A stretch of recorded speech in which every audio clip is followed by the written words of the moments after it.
what Old Nessie is, the Loch Ness monster.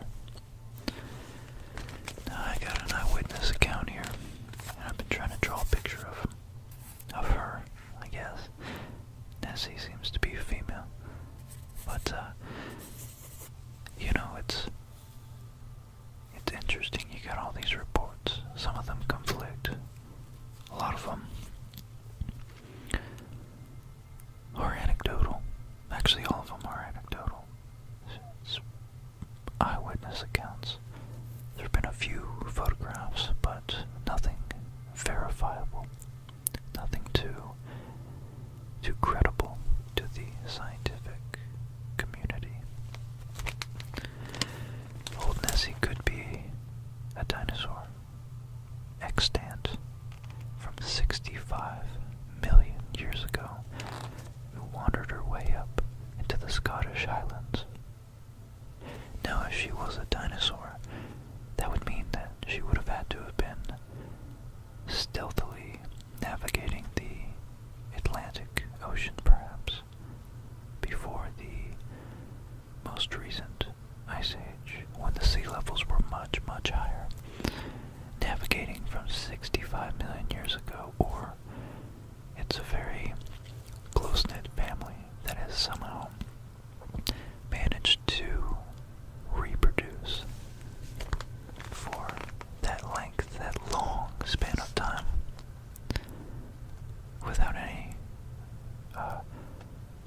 extremely detrimental, evolutionarily detrimental maladies and mutations from inbreeding. Or it's a 65 million year old beast, and then somehow it worked its way through these caves up into the Scottish Highlands in this long, long lake they call Loch Ness.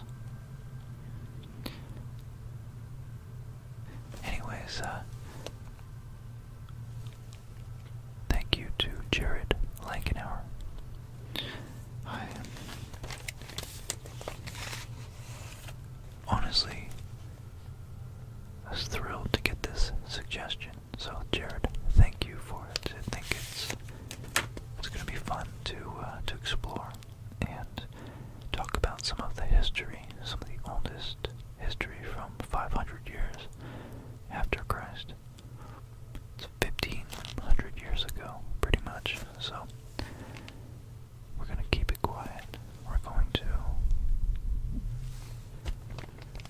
just relax and learn.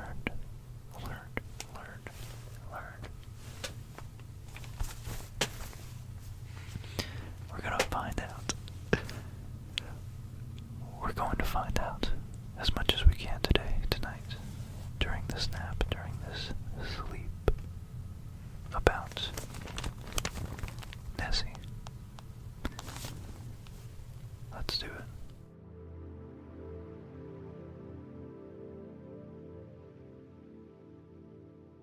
So here we come in, piece by piece. There's Scandinavia, here's Europe, here is Spain and Portugal, northern Mediterranean. We're going to go over here. If my computer doesn't freeze up. And there we go. And we're going to keep zooming in to the Scottish Highlands. So here's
Loch is a Scottish Gaelic word for lake or for a sea inlet.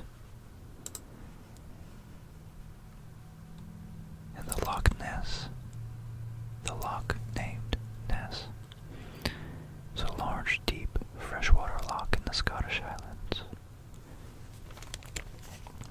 extending from approximately about 23 miles, 37 kilometers southwest of Inverness that we just saw. Its surface is actually 15 meters, 16 meters, or 52 feet above the sea level. So,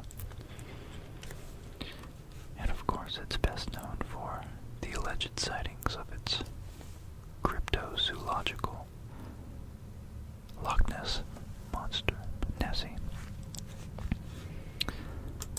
And just real quick, you can see a beautiful view right here with some storm clouds in the distance and some old ruins right there. Some old medieval ruins, I suppose. And it surrounded by sloping green, luscious green hills. Looks chilly, but pretty beautiful.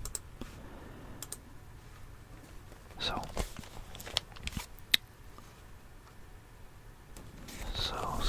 you wanted to know all about the Loch Ness monster.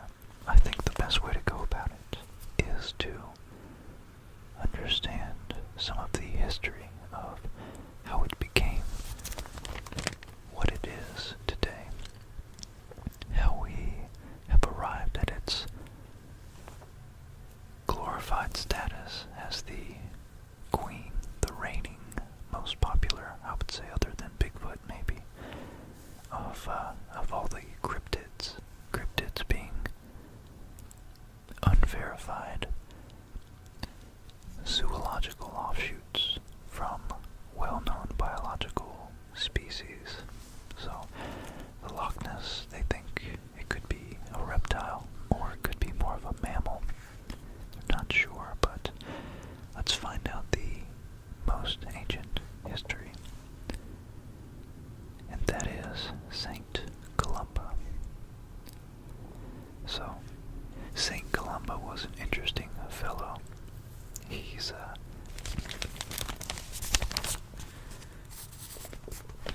so the earliest report of a monster in the vicinity of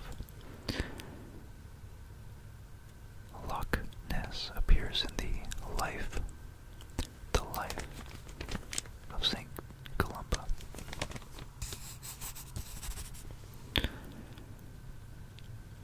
Now this was a history of the life of this gentleman written by someone else named Adomnan, 100 years after the death and the events, of course, of Saint Columba. So according to Adomnan,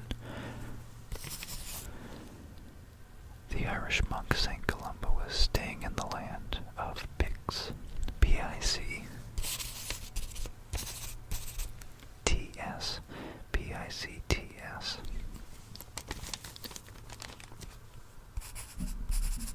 and with his companions when he encountered local residents burying a gentleman who was dead. He was pulled out of the river Ness, or the Loch Ness,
bodies of water, at least the Atlantic Ocean, around it. But it's huge. It's 25 miles long, 23. And sorry, you non-Americans and English folk, I just conceive numbers and measurements better in the imperial system, which is an extreme fault of mine. I recognize that. But, yeah, 755 feet deep at its deepest point. Of course, you know, it varies, of course, but that's 230 meters deep. So it's probably pitch black down there, and who knows, it's cold for a reptile. A reptile might be able to live. Who knows how long an animal can live for when its metabolism and its thermoregulatory system, I feel like it would function so much more efficiently at that depth and that lack of light and that temperature. It's so cold. That would be really interesting if, like, once every 100 years it popped up to the surface to eat. Who knows? But St. Columbia, around the year 565 AD, so that's, if we go up to 1965,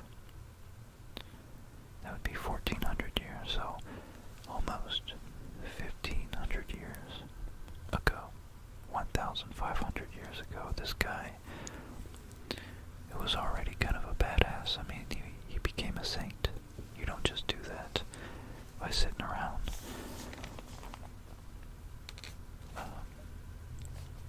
doing things that might make you blind all day.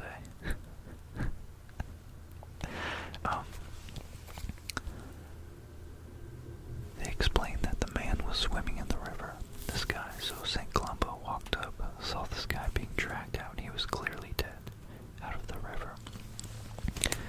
And the town folk said this guy was attacked by a water beast which mauled him and dragged him underwater. Although they tried to rescue him in a boat, he was already dead. So Columbia sent a follower, Louis Mogumin, to swim across the river. The beast approached him, but Columba made the sign of the cross and said, "Go no further, go no further. Do not touch the man, go back at once, you beast." The creature stopped as if it had been pulled back with ropes and fled. Columbus' men,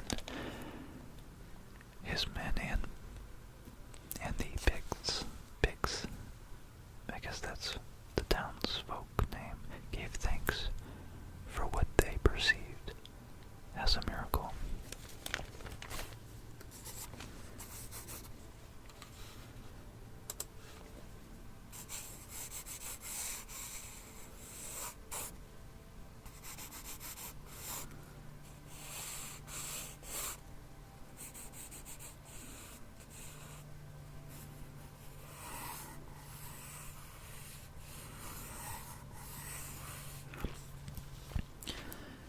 And I just remembered playing Super Mario Brothers, or Super Mario 64. It even got included in that video game.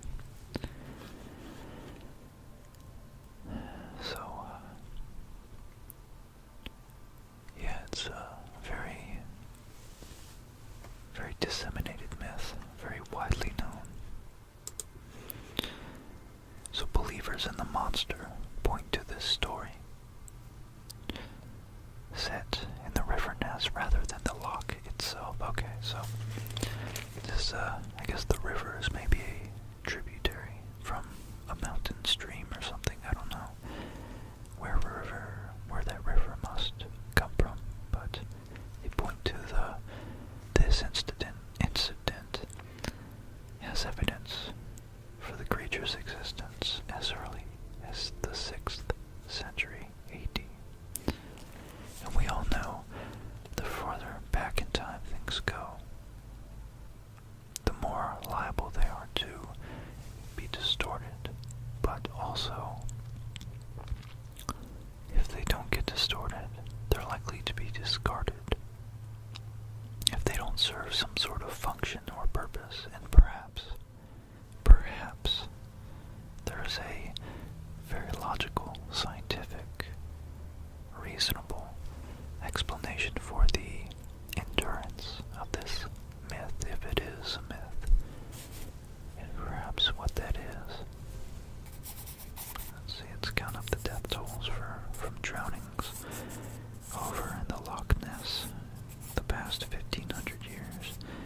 other lochs that Nessie apparently does not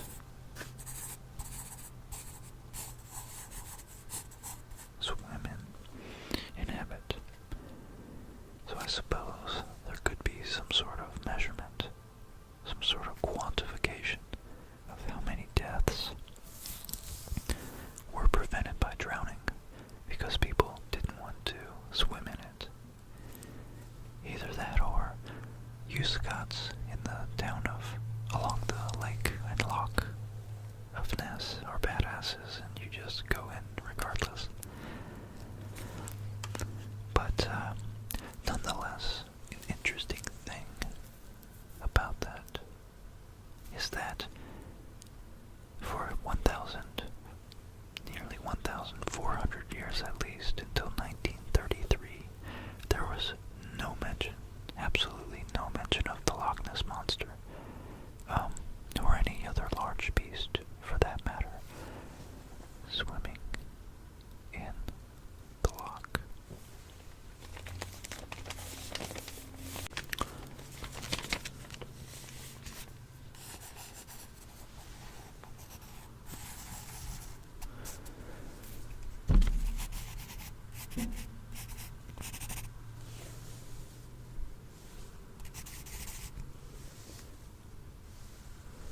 So I'm trying to tap into your brain to gauge how credible and credulous you are, or you think I am. How dubious of a claim you think this is.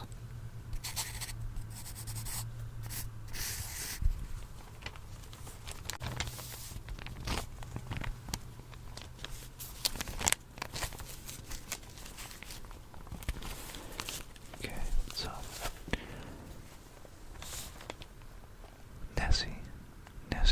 Nessie, as it is warmly come to be called since 1933, was next sighted after the year 565, 1,300 years later, in 1933 by George Spicer. He witnessed an enormous, long-necked creature with a huge body and no limbs slither in front of his car before sliding into the loch. Weeks later, it was spotted again by a roving motorcyclist who described it as a plesiosaur. So that's a type of dinosaur. Plesio. Oh, plesiosaur, sorry. Glad I spelled it out. Plesiosaur. S-A-U-R. That A-U-R always threw me off. I like dinosaurs. Probably prevented me from becoming an archaeologist, anthropologist, geologist, paleontologist. That's it. That's the word. So I would have hated spelling out all those A-U-Rs, S-A-U-Rs. This plesiosaur is a four-finned marine creature, known only to exist in prehistoric times, and thus, after these two sightings on the road of a plesiosaur, the legend was reborn. So, okay, so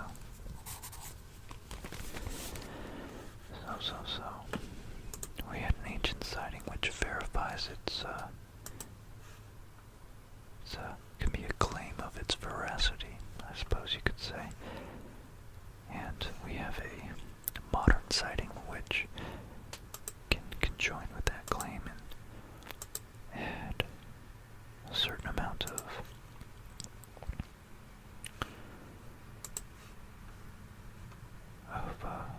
merit to the story.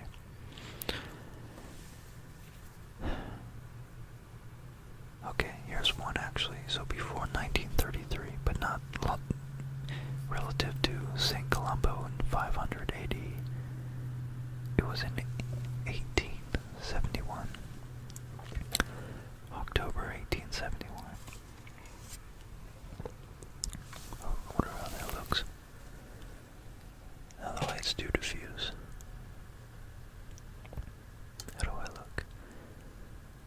now you guys are swimming in the loch. How do you feel? You should feel pretty safe, because we're here. We're here together to figure this out. In October 1871, D. Mackenzie of Balmain reportedly saw an object resembling a log or an upturned boat wriggling and churning in the water.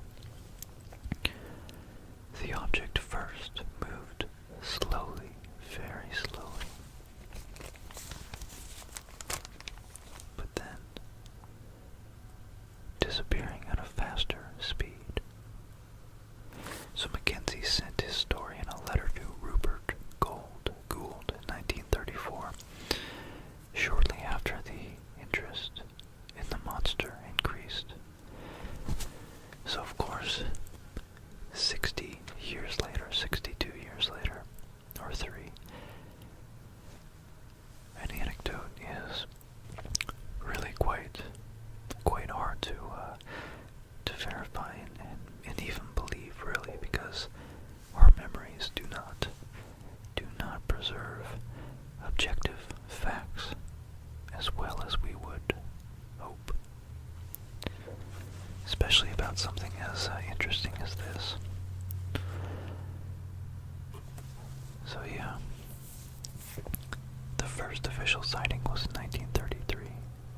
George Spicer, he and his wife saw an extraordinary form of an animal walk across the road in front of their car. As they described the creature having a body about 4 feet high and 25 feet long. So that's just like the biggest crocodile you could ever imagine. Literally on the scale of a dinosaur. So,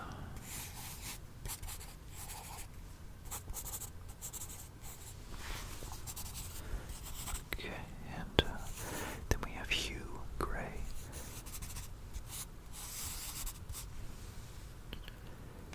Hugh Gray, his photograph was taken near Foyers in 1933.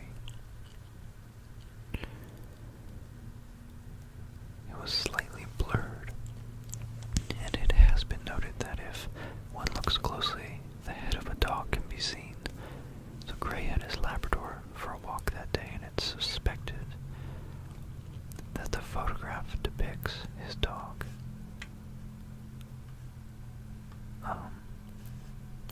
Fetching a stick from the loch. Others have suggested that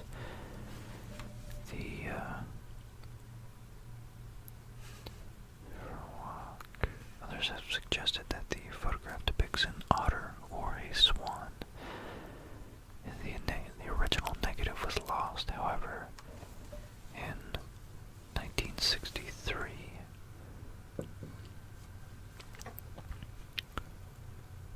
Okay. So in 1963, this image, Maurice Burton came into possession of the 2 lantern slides, contact positives from the original negative. I don't know what that means. Photographer talk there. But it was revealed after further inspection that it was in fact simply an otter rolling. It was an otter rolling at the surface of a log in characteristic fashion. So, next, we had the motorcyclist claiming that he saw not too long in 1934, I believe.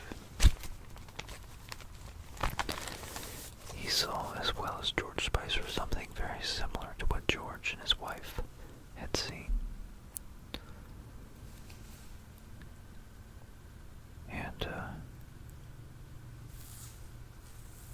wow, Grant, on his motorcycle, was actually in 1934 a veterinary student, so his anecdote would have been at least quite credible, especially seeing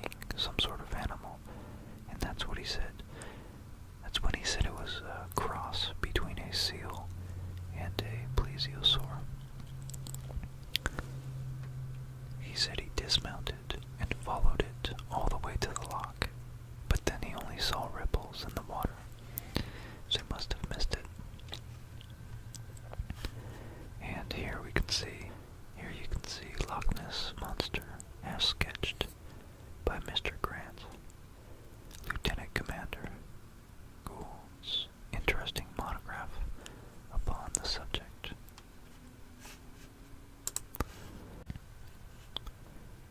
And Grant produced a sketch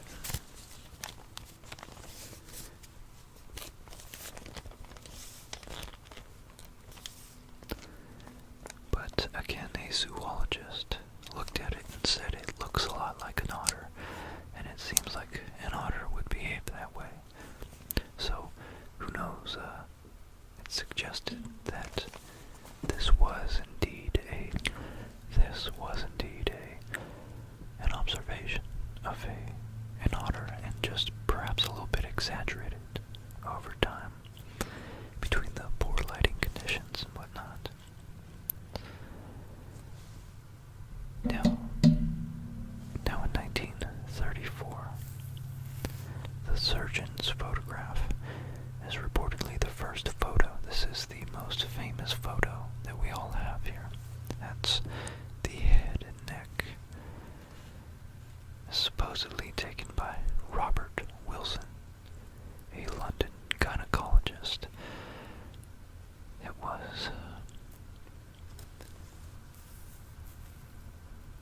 It's interesting that a gynecologist is visiting such a female-shaped lake.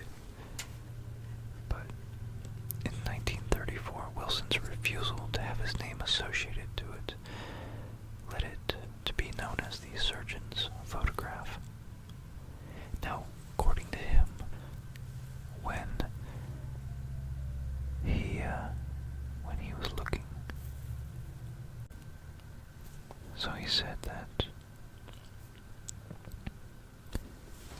he was looking at the loch when he saw the monster, grabbed his camera and snapped 4 photos. Only 2 exposures came out clearly, and the first reportedly shows a small head and back, and the second shows a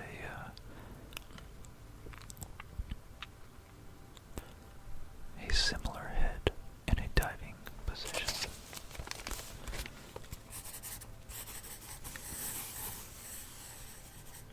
So the first photo became well known, and the second attracted little publicity because of its blurriness. So let's look at that real quick. So this is the loch right here. Now, if I'm being honest with you, my honest analysis, go here even, is that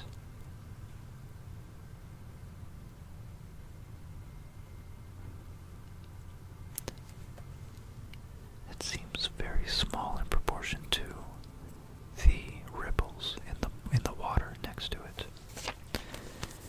And I've grown up in Florida, diving and going on the boat to the beach, doing a lot of swimming in the water, and even if it was a windy day, which, it could have been, I don't doubt that they have some big choppy waters sometimes when it's very windy.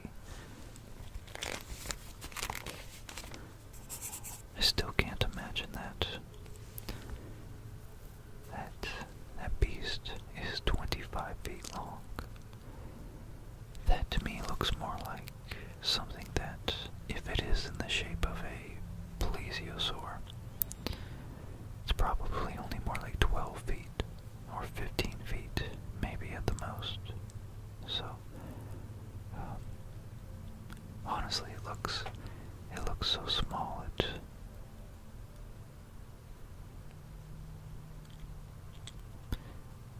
really looks like it's zoomed in, and it's more like maybe only 2 or 3 or 4 feet,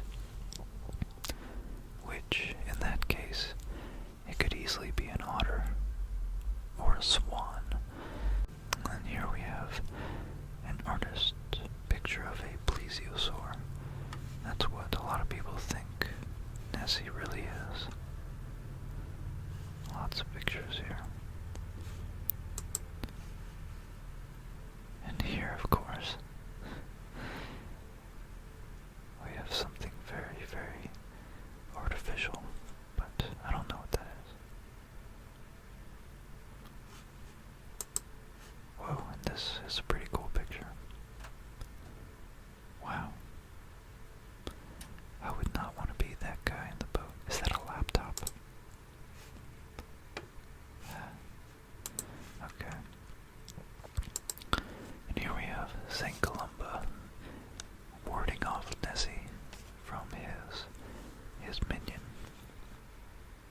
let's see.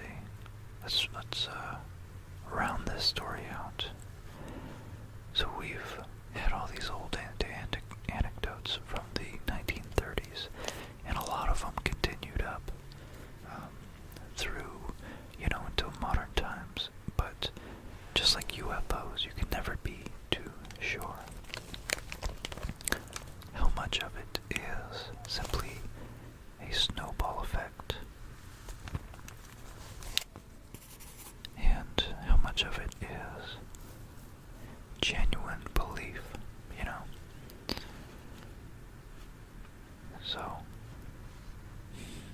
So after Daily Mail reported and printed this photograph in that front page I just showed you,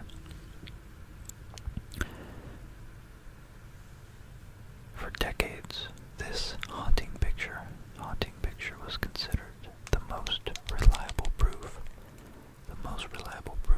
of the monster's existence. And, but in 1994, the stepson, here's the kicker, of the photographer, admitted that the stepson of the photographer did admit that it had been an elaborate hoax. So that's one down. The monster was actually a plastic and tin model attached to a toy submarine. So I really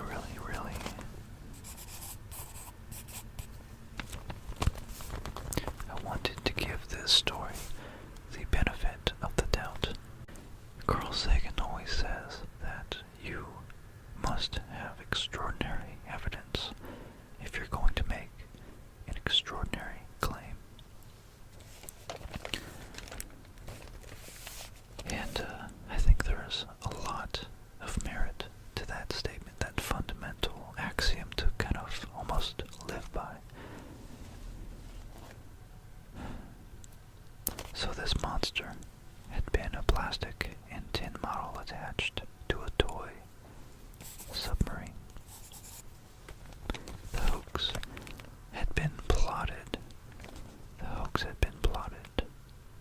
in revenge by Marmaduke Wetherill, who had been hired by the Daily Mail to find the monster, but then fired when he didn't. So the next major piece of evidence was in 1954. A sonar scan of Loch Ness by the Rival 3 fishing boat identified a large object at 480 feet below itself, below its sea level, below lake level. It appeared to be following the boat, although no solid data was recorded or recovered. So they were looking at a scan, and they thought that some people said it might be just an algae bloom or something, but there weren't really algae blooms that far beneath the surface. So now it's looking like it's not so unbelievable anymore, but let's find out further. It appeared to be following the boat, but so in 2011, a sonar scanner team now, so almost 60 years later after this first sonar, so the technology has improved, no doubt has improved. In 2011, a sonar scan team led by Marcus Atkinson found another mysterious object 75 feet below the water's surface. Now this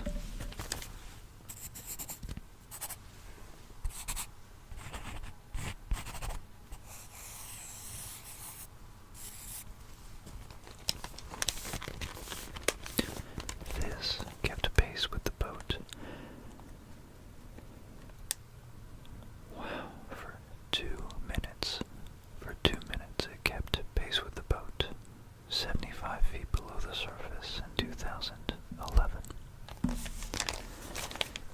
And this controversial image was initially dismissed by some as an algae bloom, so I stand corrected. I thought the old one was an algae bloom, but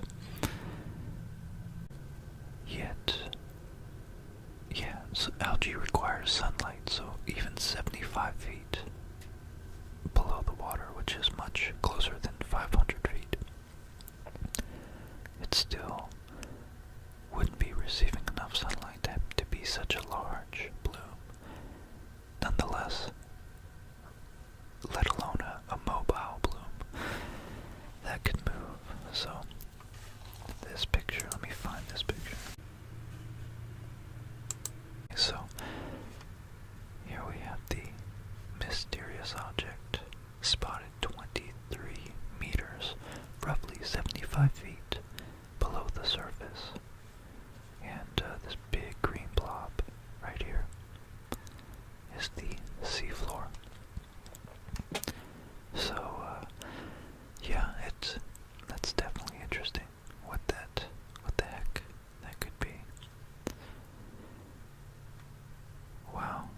It does look like it could be something, but it also, in my mind, looks like it's an ambiguous and vague, amorphous enough blob that it could be interpreted many, many ways. Okay,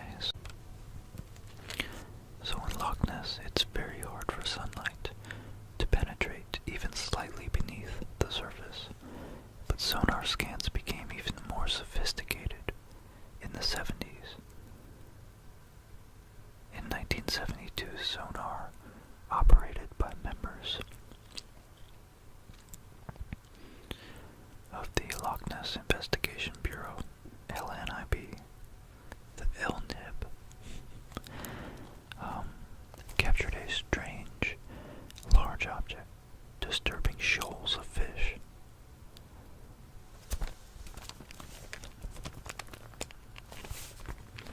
And, let's see. So, disturbing shoals of fish.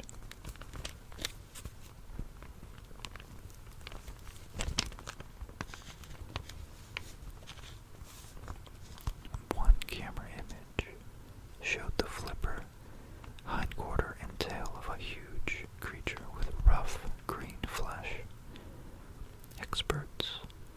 Experts estimated the flipper length between 6 and 8 feet long. The team captured a more detailed image of the creature in 1975, which was hotly debated in the UK's House of Parliament.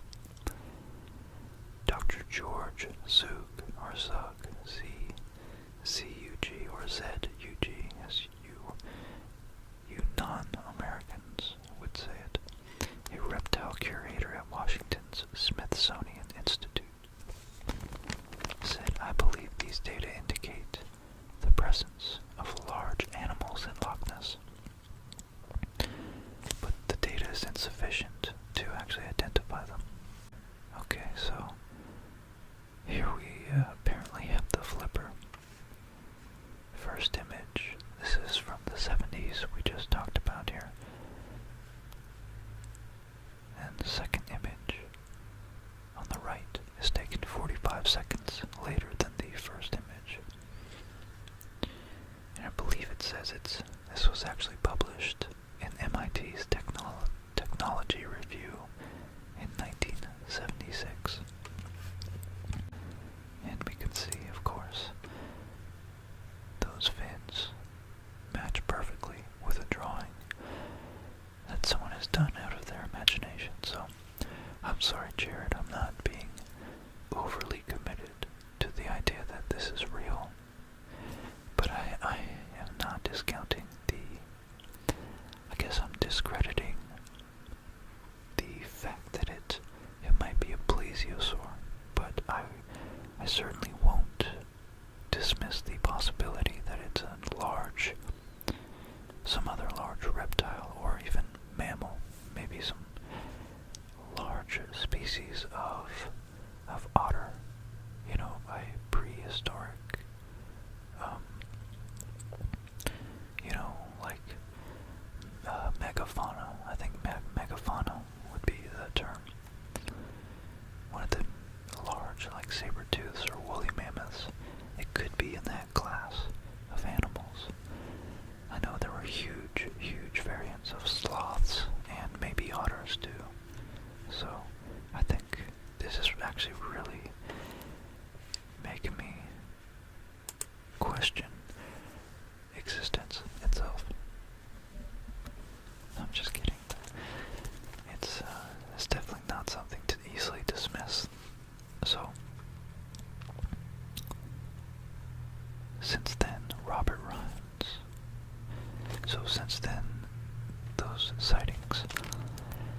were citing, and no significant evidence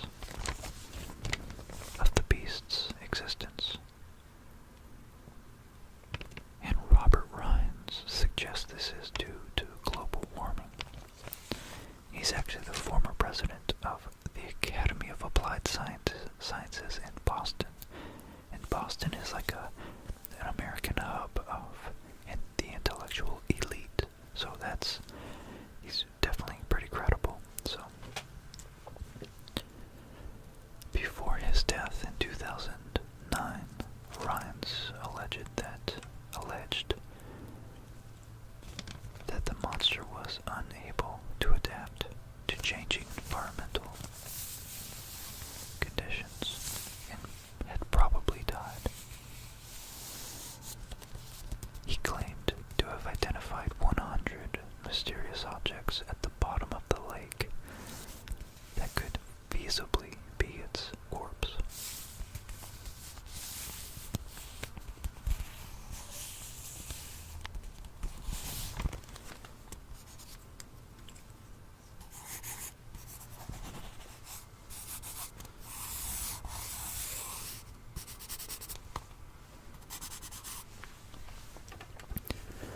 Wow, that's fascinating to see those BBC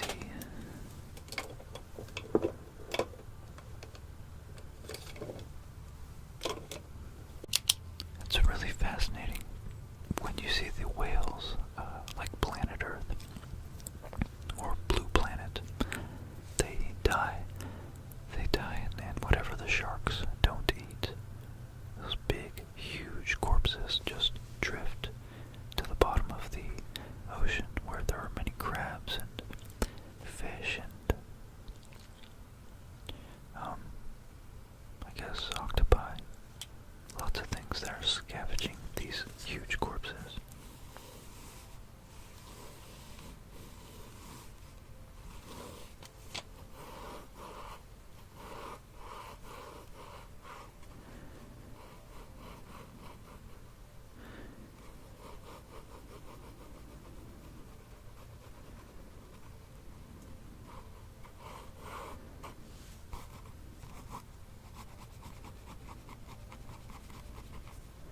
Okay, I'm just trying to get this image just right here.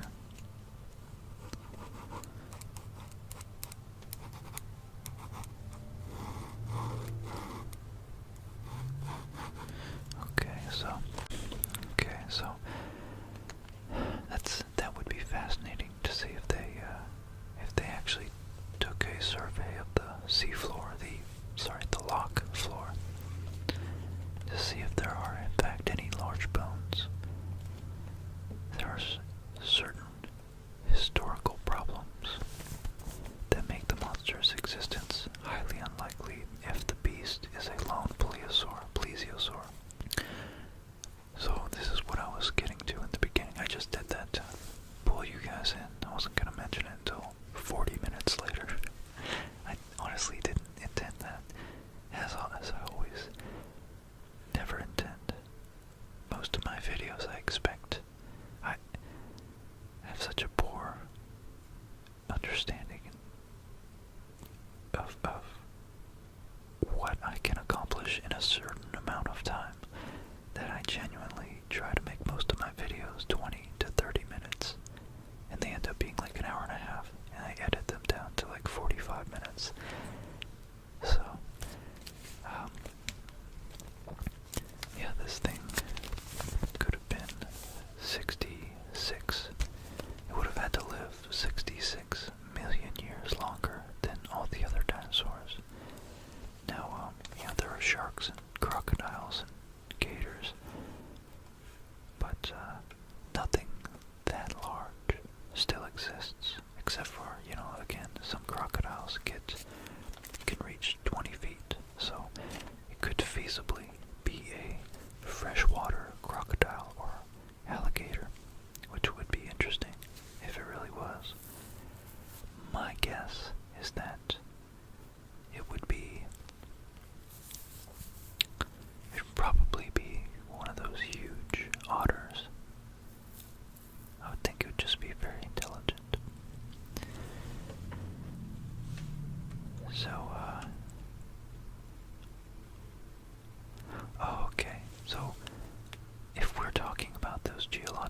timescales, 65 million years ago, Loch Ness was covered in a layer of ice over 1 kilometer thick until just 20,000 years ago.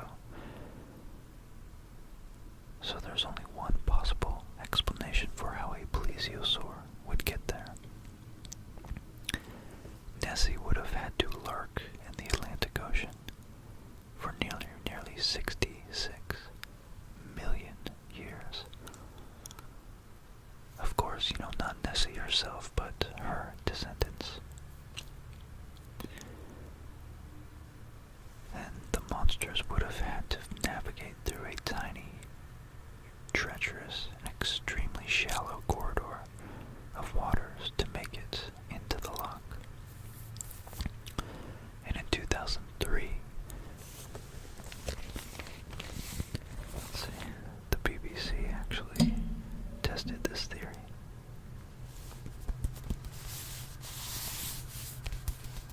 Sending a team of scientists on a sonar expedition to map the entire loch. They used highly sophisticated equipment capable of picking up breathing creatures. But after scanning the entire body of water, expedition member Ian Florence admitted that they had been unable to find any evidence of large, undocumented animals lurking within.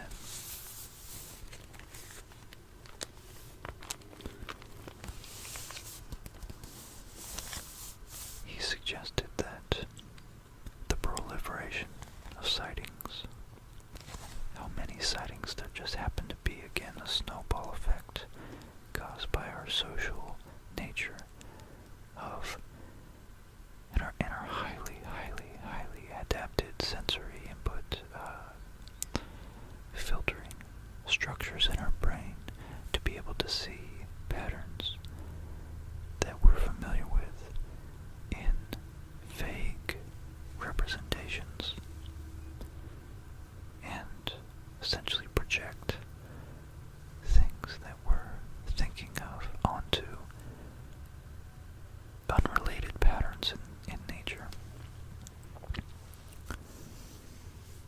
He suggested that the proliferation of all these sightings over the years was due to people seeing what they want to see. Simple as that.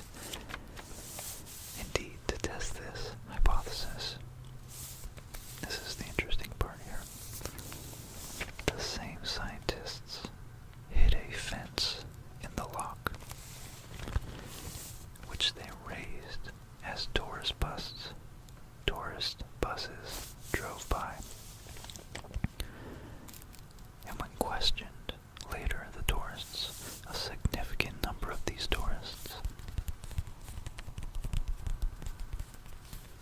they indicated that they had seen a serpent-like monster. So this shows how perception can be distorted by, of course, what the tourist expected, or had not expected, but had, of course, hoped to maybe catch a glimpse of. And we immediately attach something we would find meaningful, because that would be an extremely rare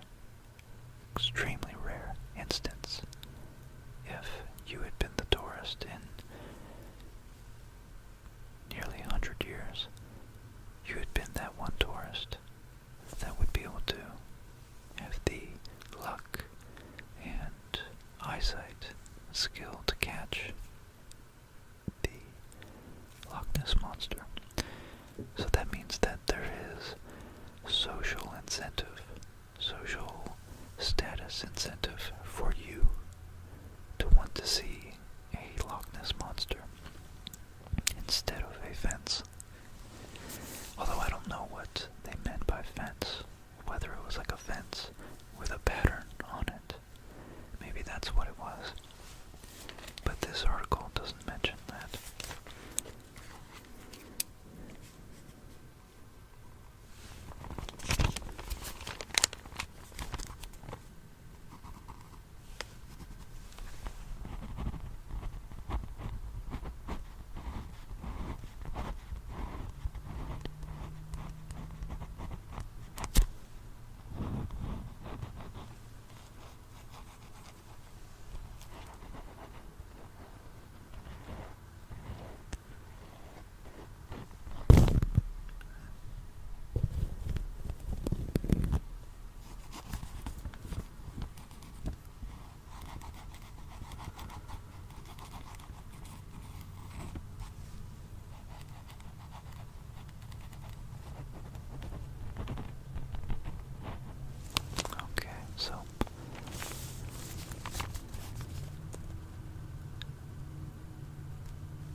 Ness Monster has baffled people for 1,500 years, 1,500 years.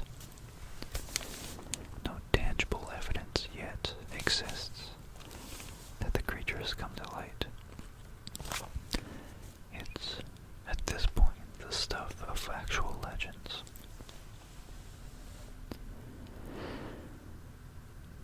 So, the hard part is you can't immediately discount this because there's many miracles that happen throughout history, and human beings could be thought of as miracles of nature ourselves. How we even made it through so many evolutionary bottlenecks, so many, earthquakes, natural disasters, tsunamis, floods, ice ages, longer climactic events, droughts, of course, let alone all the things that possibly could prey on us, lions and crocodiles and bears and, oh my, all these things. So we really are ourselves a miracle of existence. What's not to say that there's still a few remote places, such as 800 feet down in a huge freshwater reservoir with very cold temperatures, very cold preservative temperatures. There might be some beast, some mythical monster, some ancient prehistoric dinosaur, or evolutionarily parallel animal to a dinosaur, or maybe just a huge mammal, because we know huge giant mammals like tree sloths existed that would have frightened us. And it might be a mammal because it would be interesting that St. Columbo's story indicates that the man who was mauled and dragged underwater, just that fact that the man wasn't killed, well, he was killed, he wasn't eaten, makes me lean towards, if it is true, it's probably a mammal, because reptiles would most likely eat any victim, unless they're already stuffed on other victims, who knows. So, yeah, anyways, maybe it really truly is only just a matter of time and evidence. So maybe it really is just a matter of time before we figure out exactly what is this mystery, this mysterious animal at the bottom of Loch Ness. Well,